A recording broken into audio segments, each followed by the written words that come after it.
বলো, আপনার নাম কি নাম? ঝুমু। আচ্ছা, এই নামের অর্থ জানেন আপনি? নূপুর। নূপুর। আচ্ছা, দুইটাই তো বলতে গেলে দুইটাই তো একটা নাম। আচ্ছা, যাই হোক, আপনি কক্সবাজারে আসলে এর আগে আসা হয়েছিল? অনেকবার আসা হয়েছে। আচ্ছা, কক্সবাজার তো অনেকগুলো পর্যটন এলাকা আছে সারা বাংলাদেশের মধ্যে। কক্সবাজার কেমন লাগে আপনার? আমার সব থেকে ভালো লাগে, কারণ আমার সমুদ্র খুব পছন্দ। হ্যাঁ, আপনি স্বপ্ন দেখেন? দেখি। কোন মাসে খুব স্বপ্ন কম দেখা যায়?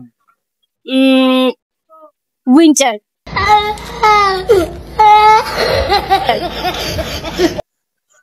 হচ্ছে না, মানে এমন একটা মাস 12 মাসের মধ্যে, তার মধ্যে একটি মাসের মধ্যে আমি স্বপ্ন কম দেখে। মার্চ। মার্চের মধ্যে তো না। তাহলে সরি, পাঁচ মাসে স্বপ্ন দেখা যায়।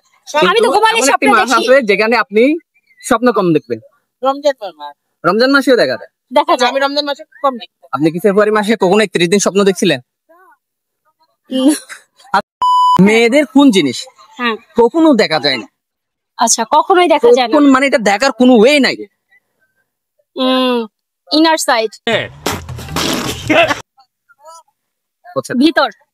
মেয়েদের ভিতরটা আপনি কখনোই দেখতে পাবেন না। আপনি দেখতে পারেন না, কেউই দেখতে পারবে না। আমার মধ্যে কি আছে কেউ বলতে পারবে না, তার মধ্যে কি আছে কেউ বলতে পারবে না। তাই আমি বলতে পারবো যে মেয়েদের ইনার সাইডে কিছু কেউ দেখতে পারবে না। আচ্ছা আচ্ছা, যাই হোক, আরেকটা প্রশ্ন করি আপনাকে। এমন একটি দেশ যে দেশের নামের প্রথম অক্ষর বাদ দিলে একটি মেয়ের নাম। মায়ানমার। আচ্ছা, প্রথম অক্ষর বাদ দেন তো কি হয় দেখেন তো। মানে এটা এমন একটা দেশ যেটাতে দেশের প্রথম অক্ষরটা আপনি বাদ দেন। ওখানে কিন্তু আমি যদি বলি বিটিএস আছে, একটু ক্লু দিলাম আপনাকে, ওই দেশের মধ্যে বিটিএস বস্তু বেশি। পাঁচটা তো ভাবতে পারতেছি না, আসলে সমুদ্রের নাম তো।